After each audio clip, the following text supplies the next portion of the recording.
As a kid, Nintendo was absolutely everything to me. There was nothing more I wanted than to sit in front of a TV and play my family's Wii endlessly. I would borrow my older brother's DS constantly and then end up breaking it, but what I swear is still an accident to this day. I still remember the car rides of playing Mario Kart DS non-stop and me yelling when I finally beat my older brother on Cheep Cheep Beach. I remember going to my cousin's house and playing Mario Party DS and Super Smash Brothers Brawl and always losing time and time again, unless I spammed with Sonic. I was always the youngest in most family gatherings as a kid, and because of that, as time went on, they strayed away from Nintendo and quote-unquote kiddie games. And I don't fault them for it. We would still all get together and play Smash every now and then, but I was kind of the last man standing when it came to playing Nintendo. That would be an absolute constant for me growing up. I was ashamed of being a Nintendo fan, especially during the Wii U and 3DS era. It was a dang near-death sentence if you said you had a 3DS over an Xbox One or PS4 during those years. Nintendo couldn't really lose their kid-centric brand they had, and anything they doubled down on it with their insanely bad marketing back then. And the sales and just general attitude towards Nintendo reflected that. But during the summer of 2016, there was the most excitement I've ever had as a Nintendo fan. That being caused by the uproar of Nintendo's next console. This groundbreaking half-home console, half-portrait hybrid, the NX. And just, man, the rumors were so fun, at least for 6th grade me. I was obsessed with this thing. Just the constant rumors and just things people were talking about. It was so fun. It was exciting. I seriously would Google Nintendo news every day without fail, scrolling through the same articles trying to find if there's any new rumors or leaks. And as time went on, the NX turned into the Switch, and I still remember going back from school and seeing that trailer dropped, and just my head exploding with excitement. Just to see that everything I ever wanted in a system was real. It was unbelievable. But undeniably, what had me faint was the glimpse of a new 3D Mario game. The mere 7 seconds of gameplay footage held me for what was to come, which would later be the game that comforted a young kid in a way I'm just coming to understand 5 years later.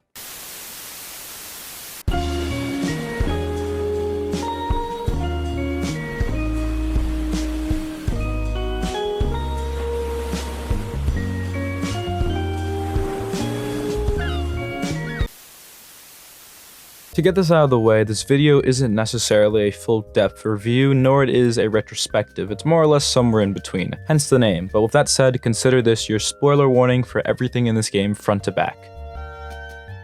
To start things off, I want to talk about the idea of spectacle in video games. It comes to the idea of presentation, the grandness of it, to more or less exalt your game situations, to make the player feel like they're in the middle of something readily important. You see this in games all the time, with their huge set pieces that they rely to really engage the player into the story, and more importantly, the game itself. And I truly believe that out of any of the 3D Mario games, Odyssey uses this aspect of spectacle the best, and it benefits from it greatly. I mean, take the name of the game itself, Super Mario Odyssey. It wants to showcase that aspect first and foremost. And yeah, the argument is there that Galaxy does the same thing, and I would have to agree that it does, and at times it does it better than Odyssey. Comparing the start of Odyssey to Galaxy is insanely tilted towards Galaxy's side, but it's more or less everything in between the start and ending that Odyssey's presentation really shines through in comparison to any of the other 3D Mario games. The Lord of Thunder boss fight, playing as a dinosaur early on in the game, entering Metro City for the first time, even being able to play as Bowser at the end of the game with everything falling apart next to you. And these are just some of the more notable ones that really stick out to me personally. Odyssey lives up to its name when it comes to being an Odyssey. I still remember my first-hand experience going through these very major high points in the game and just being full of bliss taking them in. It just adds to the general memorability of it all, and I feel that Odyssey in that right deserves to be appreciated more. It is full of moments that really stick with the player, which brings me to the reason why Odyssey is scrutinized insanely more than any of the other 3D Mario games,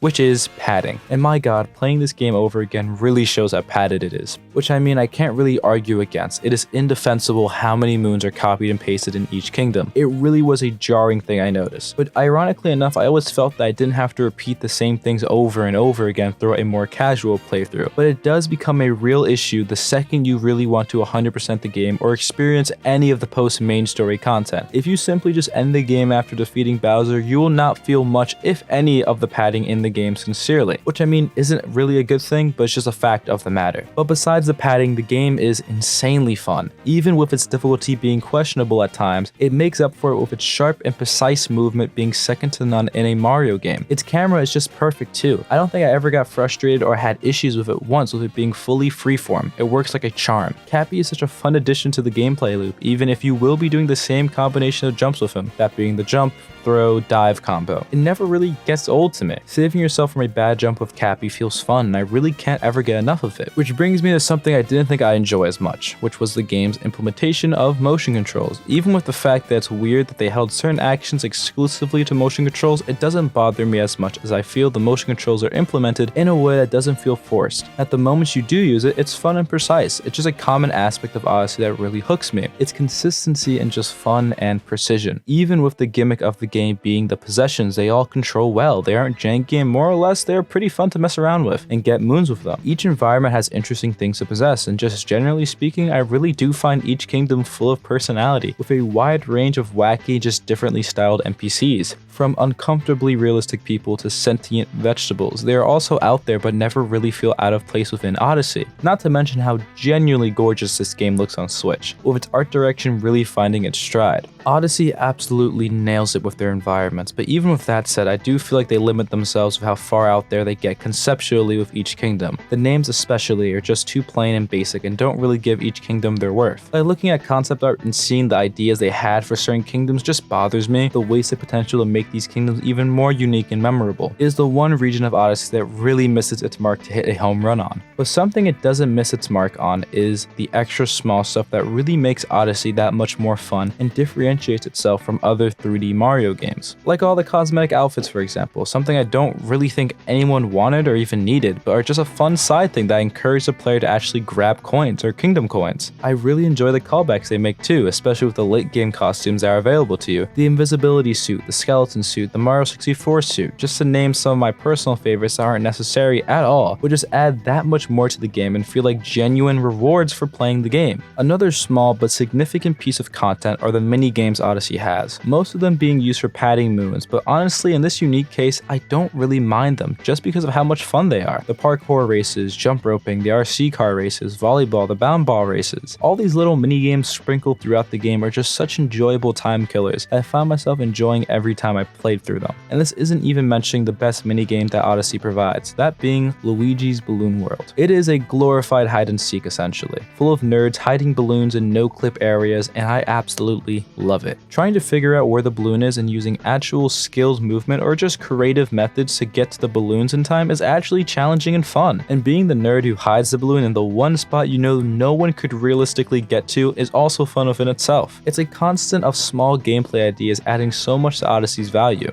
I could go on and on about so many little things that make Odyssey the great game it is. I could go over the music and how it all sounds very grand and adds to the spectacle idea we were talking about earlier, or how Odyssey has not one but two fully original songs for this game, which are both just delightful to listen to. But I think the reason I have so much love for this game is of the time it reminds me as a Nintendo fan. I feel that 2017 was just the absolute peak of the mountain when it came to my excitement in seeing the Switch succeed, and just generally Nintendo turn it all around and recapturing that Wii era magic they had. The Switch was sold out everywhere. It was a hot new thing, and it started to become cool to like Nintendo again. It even takes me back to how the community was back then and just how much joy it brought me. Like Captain Nintendo Dude with him vlogging an entire month in pursuit of getting the first Nintendo Switch, and even him doing the same for Super Mario Odyssey too. Those videos had to be some of the highlights of my day. Seeing him interact and just find ways to make basically nothing entertaining was amazing, and seeing it grow over the course of a month and seeing him interact with more and more people in the community was just so heartwarming. Which brings me to another name I instantly think of when covering this time period: Etika. Etika was such a cornerstone in the Nintendo community at this time, and just seeing the pure energy and excitement he brought every time he showed up on camera was so inspiring as a fellow creator. I won't lie, I think for me and a lot of people, he was one of the leading figures in making Nintendo cool again around this time, and the fact that we lost him due to certain people manipulating him for nothing more than clicks still bothers me to this day.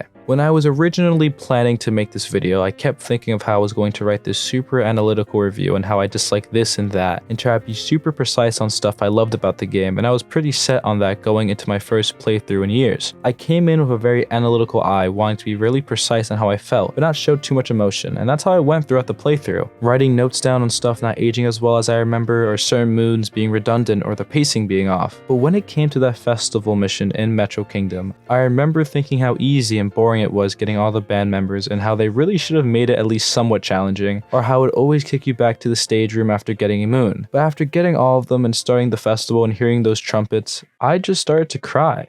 All those notes and little things that I criticized didn't seem to matter anymore. And after that moment, I didn't really care about being analytical and to make this super long video essay argument thing. I just wanted to talk about it and express it to others. I never was one to talk about their interests as a kid, and I always would kind of limit myself, and that was what I was trying to do with this video, trying to shallow out any emotional thought and to put it through the lens of objectiveness, and I felt that was wrong, but there was just something about going through that 2D section with Jump Up Superstar roaring through my ears. I just couldn't help but think of a younger me, a kid that dreamed of so many things that never panned out, and how so many things in my life have changed in just 5 short years. It just brought me back to the time of unbothered joy, of me trying to 100% this game without a day's rest. I just couldn't help it.